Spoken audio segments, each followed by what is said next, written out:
अगं बाई, तुला काय कळतं? नेहमीच स्त्रियांना पत्नीला गृहीत धरलं जातं, पण खरं तर तिच्या अपेक्षा अशा कितीशा असतात हो. मी तुला महत्त्वाची आहे का याचं उत्तर तिला कृतीतून दिसलं तर काय होईल? आज मी तुमच्यासमोर एक अत्यंत संवेदनशील आणि महत्त्वाचा विषय घेऊन आली आहे. तुम्ही म्हणाल पत्नीच्या अपेक्षांविषयी पुन्हा पुन्हा एकदा भाषण का द्यावं? पण मित्रांनो, हा विषय खूप बोलण्यापुरता मर्यादित नाही बरं का. तो आपल्या जगण्याचा एक अविभाज्य घटक आहे, कारण की स्त्री ही घराचा मुख्य भाग आहे. आजचा विषय हा तिच्याविषयीच आहे. पत्नीची एकच अपेक्षा असते, मी तुला महत्त्वाची आहे का याचं उत्तर तिला कृतीतून दिसलं पाहिजे. आपल्या समाजात आपण पत्नीकडून अनेक अपेक्षा ठेवतो. तिने घर सांभाळावं, मुलांची काळजी घ्यावी, गरज पडली तर नोकरी करावी, कुटुंबाला हातभार लावावा, सगळ्यांना सांभाळून घ्यावं. या सर्व अपेक्षा ती हसत हसत पूर्ण करते. पण आपण तिच्या अपेक्षांचा कधी विचार करतो का? आज मी तुम्हाला एका पत्नीच्या मनातील एकच आणि सर्वात महत्त्वाची अपेक्षा सांगणार आहे, जी कदाचित प्रत्येक स्त्रीच्या मनामध्ये असू शकते. ही अपेक्षा फक्त शब्दांनी पूर्ण होत नाही, तर ती कृतीतून दिसली पाहिजे. अपेक्षांच्या पलीकडचे वास्तव्य. आपण लग्न करतो तेव्हा आपण वचन देतो की मी तुझ्यासोबत आहे, पण लग्नानंतर आयुष्याच्या प्रवासात आपण अनेकदा हे वचन विसरून जातो. पत्नीला वाटतं की माझा नवरा माझ्यासोबत आहे आणि त्याने हवं, त्याला माझी काळजी आहे. पण जेव्हा ती आयुष्यात एकटी पडते तेव्हा तिला ते जाणवतं की मी ज्याच्यासाठी आयुष्य सोडून मागे आली आहे, मी तुझ्यासाठी महत्त्वाची आहे का? मी अनेकदा पाहिलं आहे की पुरुष आपल्या कामात, मित्रांमध्ये, इतर जबाबदाऱ्यांमध्ये इतका व्यस्त असतो की त्याला पत्नीसाठी वेळच मिळत नाही. तुम्ही दिवसभर काम करता, कुटुंबासाठी पैसे कमवता, हे सर्व काही ठीक आहे, पण तुम्ही तुमच्या पत्नीला तिच्या अस्तित्वाची जाणीव करून देता का? तिचंही असं अस्तित्व आहे. तुम्ही कधी विचार करता का? मी तिला पैसे देतोय ना, तिची काळजी तर घेतोय, आणखी काय पाहिजे? पण मित्रांनो, तिला पैसे किंवा वस्तू नको आहे. तिला पाहिजे आहे तो तुमचा वेळ, तुमचा आदर, तुमच्यातलं प्रेम आणि तुम्ही तिला दिलेलं महत्त्व. मी तुला महत्त्वाची आहे का, हा एक प्रश्न जो कधीच विचारला जात नाही, पण तिच्या मनात सतत सतावत असतो. पत्नी कधीही तुम्हाला थेट विचारणार नाही की मी तुला महत्त्वाची आहे का, कारण तिला भीती वाटत असते की या प्रश्नाचं उत्तर नकारात्मक असेल. पण तिच्या डोळ्यांमध्ये, तिच्या शांततेत, तिच्या कृतीत हा प्रश्न नेहमीच दडलेला असतो. अनेक स्त्रियांच्या मनामध्ये हा प्रश्न खोलवर रुतलेला असतो. तुम्ही कधी पाहिलं आहे का, जेव्हा तुम्ही कामावरून घरी येता आणि ती तुमच्यासाठी हसत हसत पाणी घेऊन येते, तेव्हा तिच्या डोळ्यात एक आशा असते. तिला वाटतं की आता तो माझ्यासोबत बोलेन. पण अनेकदा तुम्ही कामाच्या तणावात किंवा मोबाईलमध्ये व्यस्त होऊन जाता आणि तुम्ही तिला एक साधा थँक्ससुद्धा म्हणत नाही. हे फक्त एका उदाहरणाचं आहे बरं का. अशी अनेक उदाहरणं असतात जिथे तिच्या अस्तित्वाची, तिच्या महत्त्वाची जाणीव करून देण्याचा प्रयत्न तुम्ही करत नाही. पण जेव्हा तुम्ही तिच्याकडे दुर्लक्ष करता तेव्हा तिच्या मनात हा प्रश्न येतो, मी तुला महत्त्वाची आहे का? माझं अस्तित्व तुमच्या जीवनामध्ये आहे का? कृतीतून दिसणारं प्रेम आणि आदर. पत्नीची ही अपेक्षा पूर्ण करण्यासाठी तुम्हाला फक्त काही शब्द बोलावे लागतात, तर तुम्हाला तुमचं प्रेम आणि आदर हे कृतीतून दाखवावं लागेल. बऱ्याचदा तुम्ही त्या स्त्रीला वेळ देत नाही. तुमच्या कामातून, तुमच्या जबाबदाऱ्यांमधून थोडा वेळ तिच्यासाठी काढा. तिच्यासोबत बोला, तिचे विचार ऐका. तिला विचारा, तुझा दिवस कसा गेला, तुझ्या मनात काय आहे. तिच्यासोबत काही वेळ घालवा, तिच्या आवडीचे काम करा.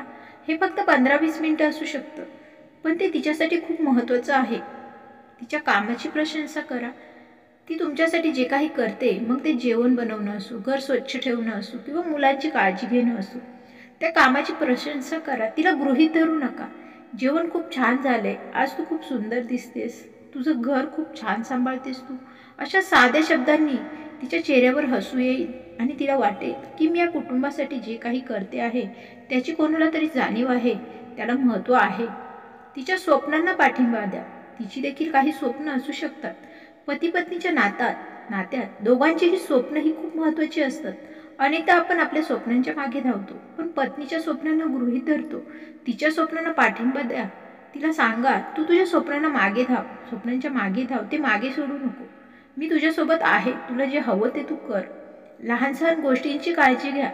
तुम्ही तिच्यासाठी एक फूल घेऊन आलात किंवा तिला आवडणारे चॉकलेट देखील घेऊन आलात किंवा तिला आजारी असताना तिच्या जवळ बसून तिची काळजी देखील घेतली ना, या सर्व काही लहान सहान गोष्टी असतात, पण तिला सांगतात की माझ्यासाठी महत्त्वाची आहेस याची तिला जाणीव होते. मी तुला महत्त्वाची आहे, एक जाणीव आणि एक जबाबदारी.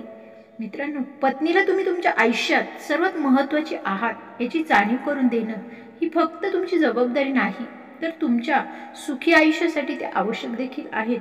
जीवनामधील ताणतणाव, वादविवाद मिटवण्यासाठी या गोष्टी जीवनामध्ये खूप महत्त्वाच्या असतात. ती तिच्या पतीसाठी महत्त्वाची आहे, तेव्हा ती अधिक उत्साहाने, अधिक प्रेमाने कुटुंबाची काळजी घेते. पण तिला या गोष्टीची जर जाणीव नसेल, तिला तिच्या अस्तित्वाची जाणीव करून द्या. तिला सांगा की तू आहेस म्हणून मी आहे, तू आहेस म्हणून आपलं कुटुंब आहे. तिला सांगा की माझ्या आयुष्यात तुझं स्थान कोणीही घेऊ शकत नाही. ना कृती ही शब्दांपेक्षा जास्त बोलते. म्हणून मित्रांनो, तुमच्या पत्नीला, तुमच्या जीवनामधल्या घरातल्या सहचारणीला तू माझ्यासाठी महत्त्वाची आहेस हे फक्त बोलून दाखवू नका, तर ते तुमच्या कृतीतून, प्रत्येक कृतीतून दाखवा. तिला वेळ द्या, तिचा आदर करा, तिच्या कामाची प्रशंसा करा, तिच्या भावनांना महत्त्व द्या. कारण पत्नीची एकच अपेक्षा असते, मी तुला महत्त्वाची आहे का? या प्रश्नाचं उत्तर तिने तुमच्या डोळ्यात नाही तर तुमच्या कृतीत पाहिलं पाहिजे, हे नेहमी लक्षात ठेवा. बऱ्याचदा बाईला गृहीत धरलं जातं. कधी मिळणार का किंमत बाईला, जिचे कष्ट आयुष्यभर कधीही सरत नाही. खुशाल म्हणतो आपण तिला, तुला काहीही कळत नाही, तुला काहीही कळत नाही. तिने उभा केलेला असतो संसार, घराला दिलेला असतो आकार. तिने उभा केला असतो संसार, घराला दिला असतो आकार. निर्णय घेतो आपण, गृहीत धरतो तिचा होकार. तिचंही महत्त्व आहे, त्याला तिचं काहीही कळत नाही. समृद्ध झाल्या आमच्या दिशादाही, पण बाई ग तुला काहीही कळत नाही. किती दिवस असं चालणार, तुला काहीही कळत नाही. तिनं घर बांधून ठेवलं, शिदोरीचं गाठुडं देखील रांधून ठेवलं. तडा पडलेल्या भिंतींना कष्टानं तिने सांधून ठेवलं. अनेक जबाबदारी तिने. आपण उन्हाळ जगभर फिरतो, ती घराच्या ठाई ठाई. पण बाई तुला काहीही कळत नाही, नेहमीच तिला बोललं जातं. तुला कशातही काही कळत नाही. आम्ही बोलतो मतदानावर, आमदार कोण, खासदार कोण, पण कधी विचार केलाय कोण कोणाकडे गेल्यावर सरकार कोणाचं?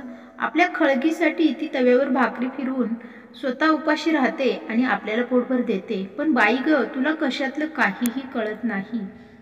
असं का असतं? मर्दानगी ही बाहेर दाखवण्यात नाही. आपण सहज बोलतो, अरे हिंमत नाही तर बांगड्या भर ना. पण ह्याच बांगडीच्या हातानं शिवबा घडवी जिजाबाई. पण बाई ग तुला काहीही कळत नाही. चांगलं मातृत्व एका स्त्रीमध्ये असतं. मुलांना घडवण्याची ताकद मुलांमध्ये असते. त्याच्या कामानं घटना लिहून देशाची घडी बसवली भीमानं, आणि घरातल्या घटना सुचते ती रमाई. पण बाई ग तुला काहीही कळत नाही. अनेक थोर अशा स्त्रिया घडून गेल्यात की कष्टानं घामानं हाकतो आम्ही कारभार. तांदळाच्या डब्यात दडवल्या पैशानं ती लावते संसाराला हातभार. अनेक अशा गोष्टी असतात, तिच्या हातभाराशिवाय जरी आमचं पान हालत नाही. पण तरी ग बाई तुला काहीही कशातलं कळत नाही. बाईला कधी किंमत मिळतच नाही. ती खळखळणारं पाणी, तुकोबांची वाणी, रडणाऱ्या लेकरांसाठी आनंदाची गाणी. वेड पडलं तर लेकरू पाठीवर बांधून देखील लढणारी झाशीची राणीच होती की. तिच्याशिवाय जगणं नाही हेच आम्हाला वळत नाही. आणि प्रत्येकजण कसं म्हणू ग बाई तुला काही कळत नाही. असं का असतं? बाईला कधी किंमत मिळणार? तुला काही कळत नाही, तुला काही कळत नाही. जिचे कष्ट आयुष्यभर हे कधी सरतच नाही.